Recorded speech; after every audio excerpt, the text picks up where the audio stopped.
पुरुषोत्तमम् वंदे पुरुषोत्तमम्। आज हम पुरुषोत्तम लीला संगिनी श्री श्री बड़ माँ के एक दिव्य लीला कहानी के बारे में आलोचना रखेंगे। शीर्षक है श्री श्री बड़ माँ का भंडार। लक्ष्मी जी का भंडार इस बात से अधिकतर लोग परिचित हैं।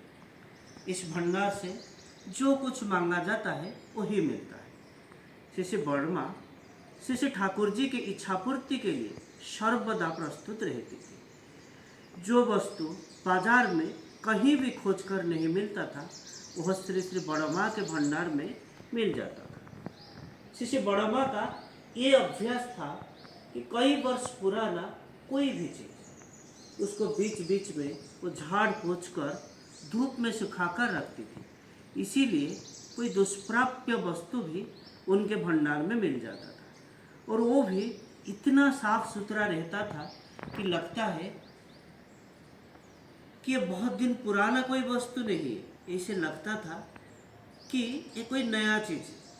श्री श्री ठाकुर के प्रयोजन के लिए बहुत तीक्ष्ण दृष्टि रखती थी और उसके लिए वे बहुत श्रम भी करती थी। इसीलिए श्री श्री ठाकुर जब भी कुछ मांगते थे तो उनको किसी भी दिन नहीं है कहना नहीं पड़ता और सेवा से तृप्त करने का ऐसा निरलस प्रयास जो कि साधना से अधिगत किया जा सकता है उसे श्री श्री बड़ माँ अपने जीवन में करके दिखलाई है। ऐसा एक घटना है। एक दीक्षित सज्जन बहुत दिनों से डिसेंट्री या पोचिस बीमारी से भुगत रहे थे। वे लगभग बुढ़ापे के दहलीज पर पहुंच चुके थे और होम्योपैथी और एलोपैथी के सभी तरह के इलाज वो करवा चुके थे और वो सारे इलाज करवाने के बावजूद कोई फायदा नहीं हो रहा था। फिर मजबूर होकर श्री श्री ठाकुर से अपनी समस्या निवेदन किए। श्री श्री ठाकुर ने उनसे कहा, थेकल एक तरह के पौध उसका फल है जो आसाम के जंगल में पाया जाता है। ये थेकल उसका बहुत गुण है। थेकल अच्छी मात्रा से खाओगे तो पेट ठीक हो जाएगा। कई दिन तक वो सज्जन देवघर शहर के विभिन्न स्थानों में खोजबीन करने लगे।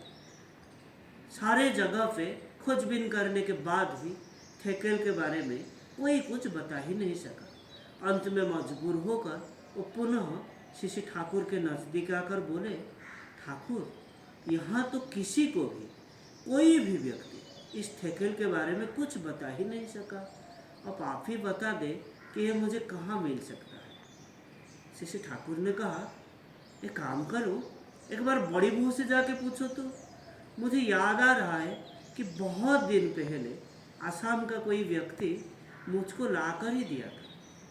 वह सज्जन आदेश पाकर श्री श्री बड़ माँ के पास गए और श्री श्री बड़ माँ अपने कमरे में बैठी थी। उनके छोटे से कमरे के चारों तरफ विभिन्न तरफ के टीन के डब्बे, ट्रंक, बर्तन वगैरह बहुत अच्छी तरह से सजाकर रखे हुए थे और एक छोटे अलगने पर कई कपड़े सुंदर ढंग से भी रखा हुआ था। सब कुछ के रखने का ढंग बहुत आकर्षणीय था और उक्त सज्जन ने श्री श्री बड़ माँ के समीप जाकर जोड़ हस्त में बोले, बड़ माँ, थोड़ा थेकल मिल सकता है? मैं पेट की बीमारी से बहुत कष्ट में हूँ। आपके पास यदि वो पूरा बात होने से पहले श्री श्री बड़ माँ ने पूछी, लगता है ठाकुर जी ने तुमको वहाँ मेरे पास भेजी है, यही है ना?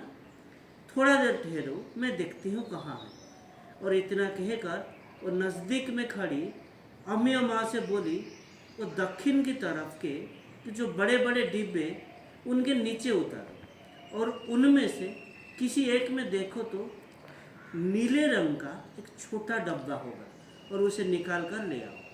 फिर अम्मी माँ श्री श्री बड़ माँ का स्पष्ट रूप से बोले, निर्देशानुसार तुरंत ऐसा नीले रंग के डिब्बे उनको निकाल कर उनके हाथों में दे दी। श्री श्री बड़ माँ उस डिब्बे से सूखा हुआ थेकल के टुकड़े को निकालकर उन सज्जन को देती हुई बोली, ये लो, ये सब है थेकल का टुकड़ा। और उक्त सज्जन ने परमानंद से थेकल लेकर श्री श्री बड़ माँ को साष्टांग प्रणाम किया और उसी दिन जथारित परम दयाल श्री श्री ठाकुर भोग के समय जब श्री श्री बड़ माँ उपस्थित हुई तो श्री श्री ठाकुर ने पूछा, अच्छा बड़ी बहू ठेकल है? श्री श्री बड़ माँ बोली, जी हाँ वो तो दे दिया हूँ। श्री श्री ठाकुर ने पूछा, तुमको कहाँ मिला? श्री श्री बड़ माँ बोली, आसाम के एक सज्जन आपको लाकर दिया था एवं आपने यह भी कहा था कि जरूरत पड़ी तो मैं मांग लूँगा। श्री श्री ठाकुर ने कहा, ये तो बहुत दिन पहले की बात है, इतने दिनों तक तुम्हारे पास ये था, तुमको ये याद भी था? इतना कहकर श्री श्री ठाकुर श्री श्री बड़ माँ की तरफ देखकर मुस्कुराने लगे और श्री श्री बड़ माँ भी मुस्कुराने लगे। तो आज के लिए इतना ही। वंदे पुरुषोत्तमम। वन्दे पुरुषोत्तमम्। जय।